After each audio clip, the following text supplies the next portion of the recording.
अलग अलग पुलिस एक फोर्स मिनट से रोकना चाहूंगी इस बीच एक और बड़ी खबर। हिंसा के बाद वॉशिंगटन में 15 दिन के लिए इमरजेंसी लगा दी गई है। हालांकि वॉशिंगटन में फिलहाल शांति है, लेकिन राजधानी की सड़कों पर अभी भी काफी प्रदर्शनकारी वहां पर डटे हुए हैं, पीछे हटने के लिए तैयार नहीं है। 15 दिन की इमरजेंसी। आप देखिए कि अमेरिका में इससे पहले ऐसा कभी नहीं हुआ, इसीलिए काला दिन करार दिया जा रहा है। अभिषेक जी, अब अपनी बात पूरी कीजिए।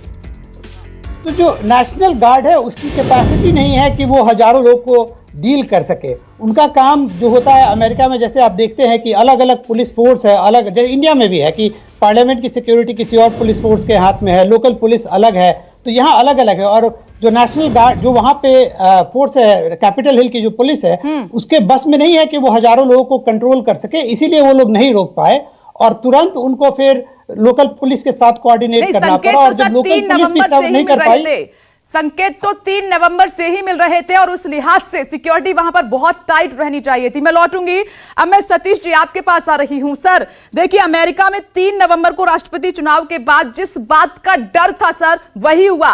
64 दिन बहुत कुछ सिक्योरिटी वहां पर अच्छी हो सकती थी, लेकिन देखिए संसद में प्रदर्शनकारी वहां पर घुसे, हिंसा हुई, 4 लोगों की मौत और अमेरिका के लिए काला दिन।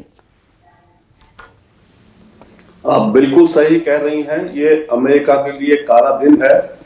और अमेरिका जो कि प्रजातंत्र के लिए और डेमोक्रेसी के लिए एक शाइनिंग एग्जाम्पल था विश्व के लिए, कि वहां पे सिस्टम बिल्कुल काम करते हैं, ट्रांजिशन ऑफ पावर जो है इलेक्शन के बाद बहुत स्मूथली होता है, एक बड़ी अच्छी प्रक्रिया उन्होंने एस्टेब्लिश कर रखी थी, ब्रीफिंग होती है टाइम से, अधिकतर जो नई टीम के अधिकतर जो अधिकारी हैं वो पुरानी टीम के साथ संबंध में रहते हैं, वो सब आज बिल्कुल हिल गई है। तो अमेरिका के लिए बहुत दुर्भाग्यपूर्ण दिन है, ये बहुत दुर्भाग्यपूर्ण दिन है कि ऐसा हो रहा है। दूसरी बात यह है कि ये जो विश्व में डेमोक्रेसी को स्प्रेड करने का जो एक मुहिम जो अमेरिका ने उठाया था और जिसमें बहुत सारे और देश भी लगे हुए हैं, चाहते हैं कि दुनिया भर में डेमोक्रेसी रहे, हिंदुस्तान जैसे मुल्क उस डेमोक्रेसी के प्रोजेक्ट पे एक बड़ा धक्का है, ये बहुत धक्का है ये। और तीसरी बात ये है कि अमेरिका का जो सॉफ्ट पावर है आज की इंसिडेंट के बाद और जो भी चल रही है, खत्म नहीं पूरी तरह से, ये एक्चुअली बहुत बड़ा धक्का है अमेरिका के सॉफ्ट पावर को। संजीव, जो अमेरिका में सिस्टम है वो बहुत ज्यादा स्पष्ट है, बहुत ज्यादा पारदर्शी है, कहते हैं कि वहां पर गड़बड़ी की कोई गुंजाइश नहीं है। उसके बाद 2021 में यह तस्वीर जहां पर डेमोक्रेसी को बड़ा चैलेंज और कहीं ना कहीं कोल्ड वॉर की शुरुआत, कैसे देख रहे हैं आप?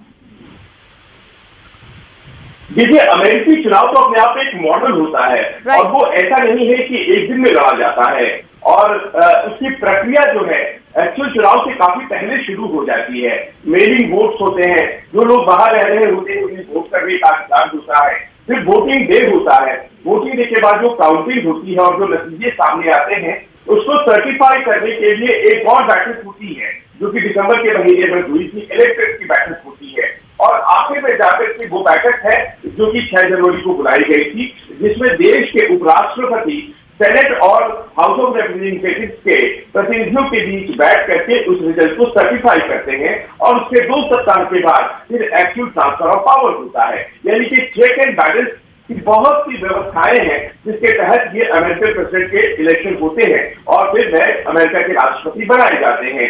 क्योंकि अमेरिका के राष्ट्रपति की जो अपनी भूमिका होती है हाल के वर्षों में, वो केवल अमेरिका तक ही महदूद नहीं है, वो एक ऐसा पावरफुल पर्सनालिटी होता है, वो दुनिया भर में डेमोक्रेसी के लिए लड़ाई लड़ता है। और वो अमेरिका जो कि दूसरे देशों में अगर डेमोक्रेसी खत्म हो रही है तो वहां अपनी सेनाएं भेजता था, दखल देता था, आज उसके ही यूं कहेंगे प्रेसिडेंसी के ट्रांसफर में ये स्थिति आ गई जिसकी राजधानी और संसद भवन में प्रोटेस्टर्स घुस गए, इसकी तो कल्पना भी नहीं की जा सकती थी। लेकिन इसमें सबसे बड़ी भूमिका डोनाल्ड ट्रंप की है, क्योंकि उन्होंने अपने हाथ को कभी स्वीकारा ही नहीं। वो मान कर चल रहे थे कि वो जीत जाएंगे, लेकिन उनसे ज्यादा वोटें जो बाइडेन को आएंगे सत्यता है। देखिए, पॉपुलर वोट भी उनको, और जो बाइडेन ने संजीव इसको राजद्रोह करार दिया है। संजीव, मुझे एक छोटे से ब्रेक के लिए यहां पर रुकना है। देखिए, ये अमेरिका में खूनी हिंसा है जिसने पूरे सिस्टम को हिलाकर रख दिया है, या मैं यूं कहूं कि पूरे अमेरिका को हिलाकर रख दिया है। खास मेहमान हमारे साथ बने हुए हैं। देखिए, मंजू सेठ भी हमारे साथ जुड़ गई हैं, पूर्व राजनयिक हैं। ब्रेक के बाद उनके पास आपको लिए चलेंगे और ब्रेक के बाद एक बड़ी खबर का भी रुख करेंगे। नमस्कार, मैं हूं मानक गुप्ता।